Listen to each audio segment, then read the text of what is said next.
Excellent, doctor. Thank you. And up next, we have Adele. Adele, if you'd go ahead and unmute yourself.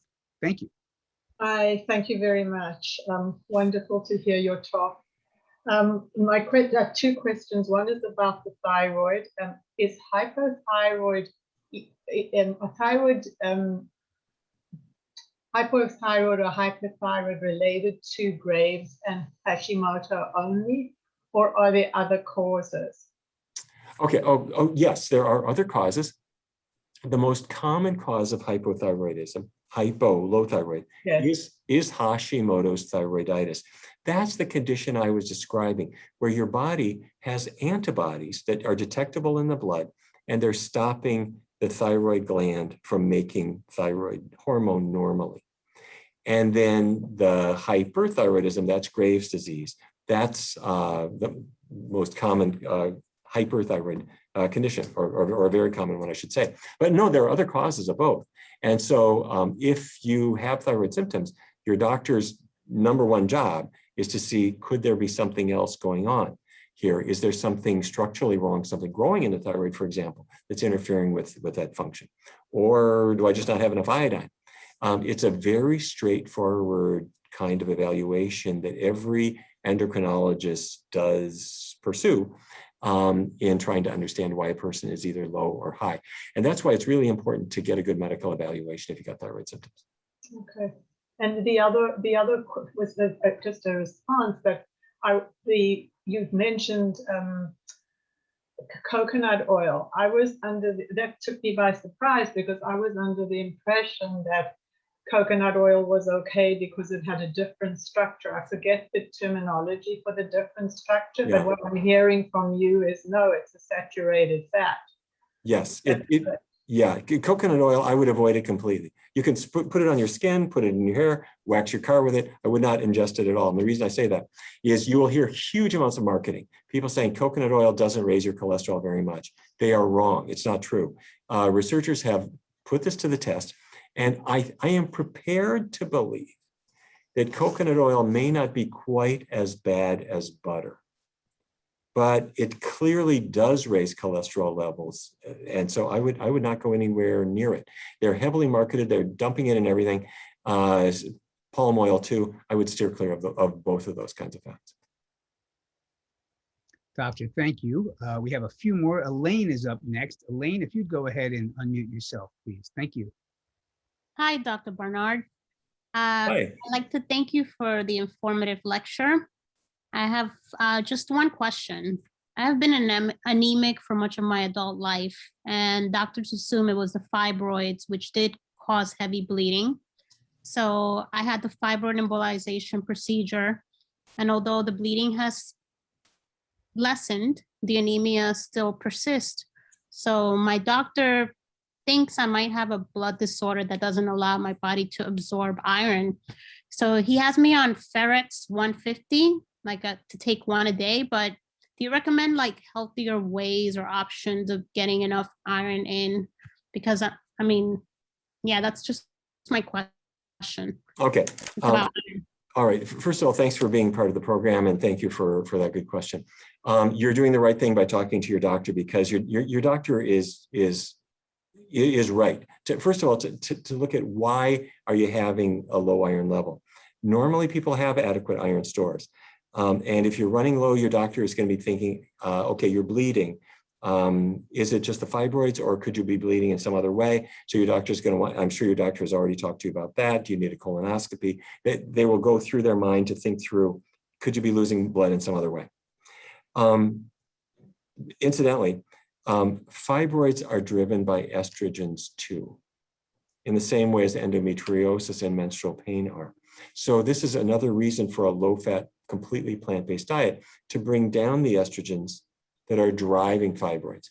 Now, if you're after the age of menopause, your fibroids are going to start regressing anyway, although it's a pretty slow process.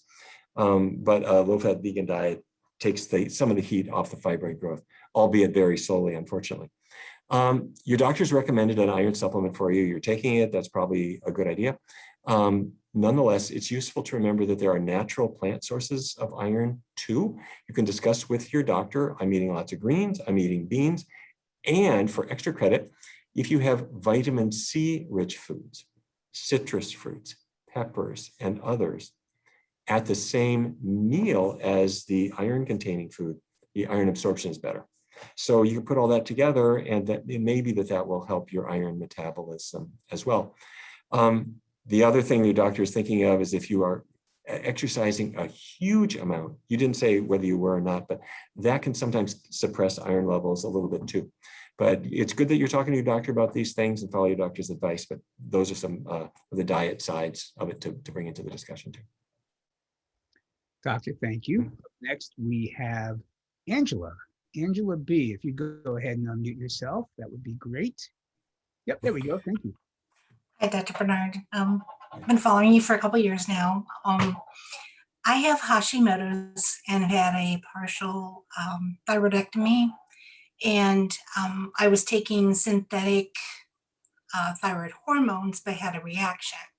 So I am on desiccated thyroid right now. So I'm just wondering, is there long-term effects by having an animal-based thyroid medicine versus the synthetic? Well, first of all, I'm sorry to hear that you have to deal with this challenge. You might want to try the dietary approach that we've described if you haven't already.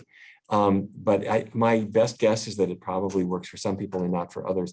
And the answer to your question is, if you are low in thyroid and other things aren't working, you really do need to have supplementation. And if you can't have other forms, then taking the desiccated one does make sense. And long term, for many people, they don't really quite feel exactly as good as they did when their thyroid gland was working well. They very often find that the supplements aren't quite the same, but they are safe for long-term use and are an important thing to continue. So thank you for your question. Thanks, doctor. We have up next now, John L, if you'd go ahead and unmute yourself, that would be great. Thank you, doctor. Is nutritional yeast a good source of vitamin B12? And kind of going off one of the other questions, there's so many new vegan fast food-ish options at stores, supermarkets, etc. What should we be looking for to avoid eating junk food vegan? Okay. Yes, nutritional yeast is a good source of B12. If it says B12 on the label, many of them are supplemented with B12. You'll see it on the label. But no, that doesn't mean you don't need a supplement, because usually the amount that's in a normal serving of nutritional yeast is not quite enough. So I would encourage you to, even if you have nutritional yeast, which, by the way, if people are listening to this saying, what the heck is nutritional yeast? It is a healthy powder that they sell at health food stores. And you have to fight your way through all the bodybuilders who are buying it because it's cholesterol-free protein. But the reason vegans use it is it tastes like cheese. You put it on your vegan pizza, mix it into the tomato sauce, and you'll think, gee, there's cheese on here. Or people mix it with noodles, and it's like mac and cheese, and it's a cool thing. So it does have B12, but probably not enough to obviate the need for supplementation. Regarding fast foods, I'm glad they're out there. They're making vegan eating a convenient thing. But look at the label when you buy a product and focus especially on the saturated fat content. It's always on the label. Saturated fat is the bad fat. And if there's more than a gram or two in there, it's going to cause your cholesterol level to go up and contribute to other problems too. If it is 0, that's good. And by the way, you know, I have to tell you, I don't use the word vegan junk food. The reason I say that is there are junk foods that happen to have no animal products. But you know who's eating the most junk food? It's not vegans. It's all those omnivores eating omnivorous junk food. So if they're eating candy and chips and all kinds of junk, if they become vegan, that's a good move. That's a great move. But when a person goes to a completely plant-based diet, that's not the end of their dietary exploration. That's the beginning of it. And so now we're thinking, all right, the animal products are gone. What are the healthiest choices for me now? And they're often the simplest choices. Fruits, vegetables, whole grains, beans, and all the wonderful foods they turn into.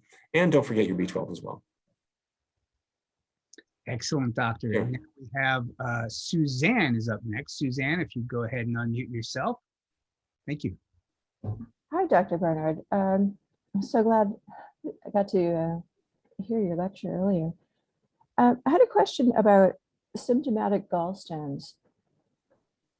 If somebody has symptomatic gallstones and can find a physician who would actually do like the bile reduction, could a whole food plant-based diet low in fat stop them from reoccurring?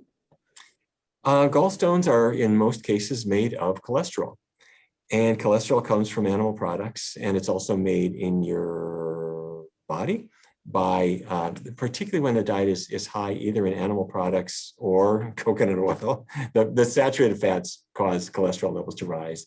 And if you look in the wastebasket outside the pathology office where the gallstones were thrown after they were examined, you're going to find it's cholesterol is what it is. So does a plant-based diet help? Yes, absolutely. For people who want to avoid getting gallstones or prevent their recurrence, you definitely want to go to a plant-based diet. Now, some people have a greater propensity for making them, and doctors will sometimes think about medication regimens and other ways to go as well. But no, a diet change is always job one.